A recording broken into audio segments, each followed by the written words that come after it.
Muito bem, faremos a lição número 10, a parte de quarta-feira, retratando a parábola da videira do Senhor.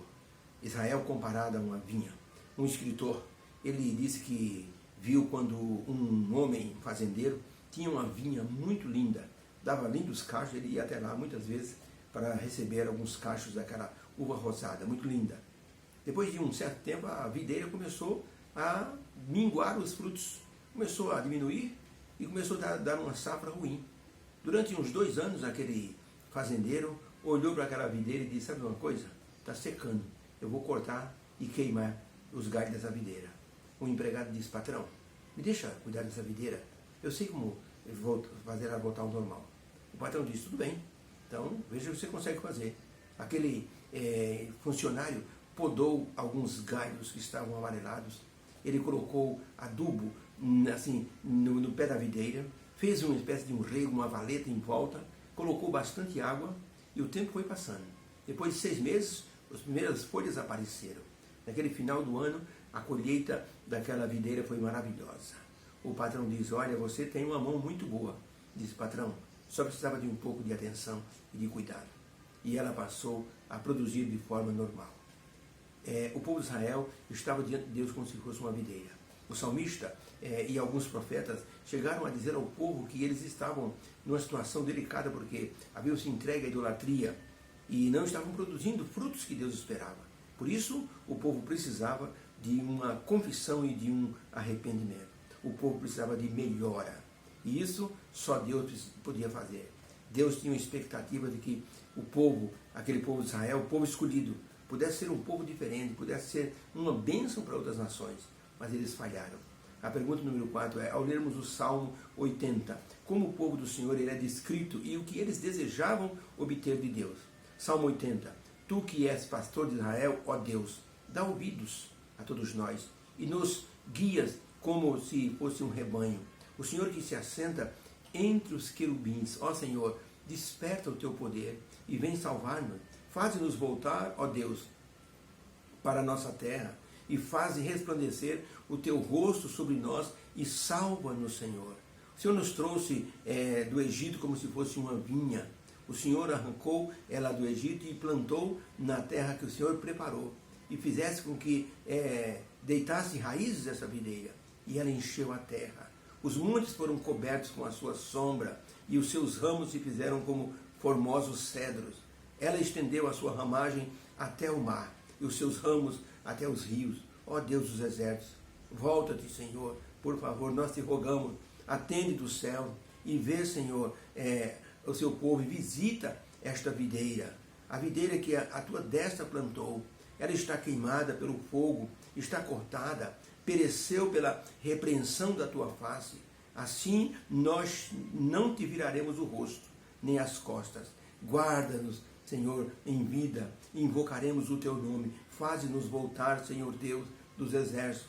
Faze resplandecer o teu rosto sobre nós e seremos salvos. Pergunta, ao ler no Salmo 80, como o povo do Senhor é descrito e o que eles esperavam obter de Deus. Resposta, no Salmo 80, o povo é descrito como uma videira e pelo clamor do salmista, o povo esperava a graça e o perdão divino por tudo que aconteceu com eles.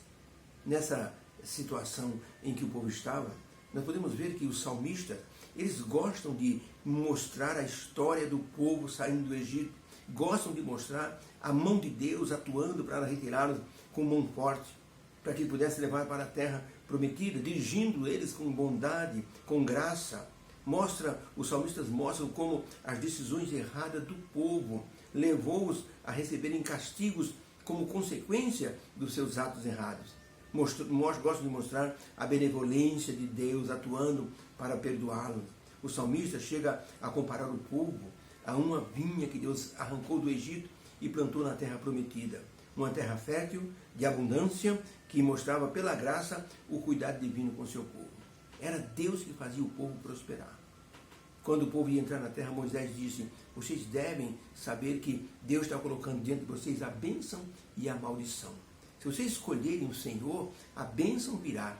Tudo que vocês colocarem à mão vai prosperar. Agora, se vocês escolherem o lado errado, o Senhor vai entregar vocês na mão dos gentios. e vocês vão virar chacota, zombaria daqueles que moram em redor. Por isso que o Salmo 80, o salmista retrata o poder divino em tirar o povo do Egito, a graça divina em perdoá-lo e, sobretudo, a misericórdia colocando-os na terra prometida. Pergunta número 5. Quais palavras do Salmo 80 é usada na bênção de Arão? Em número 6, 22 a 27. Número 6, 22 diz assim: E falou o Senhor a Moisés, dizendo: Fala a Arão e aos seus filhos, dizendo: Assim abençoareis o povo de Israel, dizendo: O Senhor te abençoe e te guarde. O Senhor resplandeça o teu rosto sobre ti e tenha misericórdia de ti. O Senhor sobre ti levante o seu rosto e te dê a paz. Assim porão o meu nome sobre os filhos de Israel e eu os abençoarei. A pergunta é: que palavras da bênção de Arão é repetida no Salmo 80? Resposta: no Salmo 80, as palavras usadas são: faze resplandecer o teu rosto sobre o teu povo. E isso faz lembrar a bênção que Arão deveria dar aos filhos de Israel, dizendo: o Senhor resplandeça o seu rosto sobre vós e vos dê a paz. As muitas situações vividas pelo povo de Israel se afastando de Deus trouxe miséria sobre o povo. Eles insistiram na idolatria e com isso os castigos foram muito reais. E por isso o salmista chegou a pedir: Senhor, faze resplandecer o teu rosto e restaura-nos, e assim seremos salvos. Resplandecer o rosto é o mesmo que dizer: o Senhor vai cuidar de nós. Estamos perante a sua face. Ele é bondoso. Vamos confessar o pecado e vamos voltar aos seus braços de um pastor eterno. Por isso o salmista clama a Deus: resplandece o teu rosto sobre nós e salva-nos, Senhor. Ellen White, no livro Parábolas de Jesus, página 214, ela escreveu o seguinte: o propósito de Deus para com seu povo e as gloriosas possibilidades que tinham perante si foram descritos com essas belas palavras, a fim de que o meu povo se chamem árvores de justiça, plantação do Senhor, para que ele seja glorificado. Deus desejava que o seu povo se tornasse plantação do Senhor, um povo abençoado. Quando se corta rosas do pé, é preciso colocá-las rapidamente na água, para que elas possam absorver pelo tronco que foi cortado ali, para que elas possam absorver a água. Elas foram cortadas da fonte de nutrientes e precisam ser colocadas rapidamente na água. Jesus disse que Ele é a videira e nós somos os ramos. Ele disse: se vocês estiverem ligados em mim, vocês vão dar muito fruto. Agora, se vocês estiverem desligados de mim, vocês vão secar. E o meu Pai não vai ter outro tipo de ação, senão queimar os ramos secos. Eu tenho uma roseira em casa. Outro dia eu fui jogar água e percebi que tinha um galho seco na roseira verde. Eu falei: mas como é isso? Como uma roseira está verde, viva, e tem um galho seco? Eu toquei no galho seco e ele quebrou. Ele desgrudou do caule, do tronco da roseira. E eu fiquei olhando aquele galho e me perguntando: o que será que impediu desse galho receber a água necessária para ele continuar verde? Há alguma coisa impediu. Então, se estamos ligados a Jesus, não podemos ser um galho seco.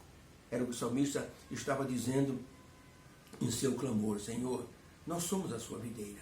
Queremos estar ligados no Senhor, porque só existe vida quando estamos ligados a Deus. Deus nos abençoe. Obrigado, Senhor, pela lição de hoje. Ajuda-nos a entender que temos que estar ligados em Jesus, no Espírito Santo e no Senhor Deus Pai. Que haja uma bênção em cada coração, em nome de Jesus. Amém. Beijo no coração. Deus abençoe você.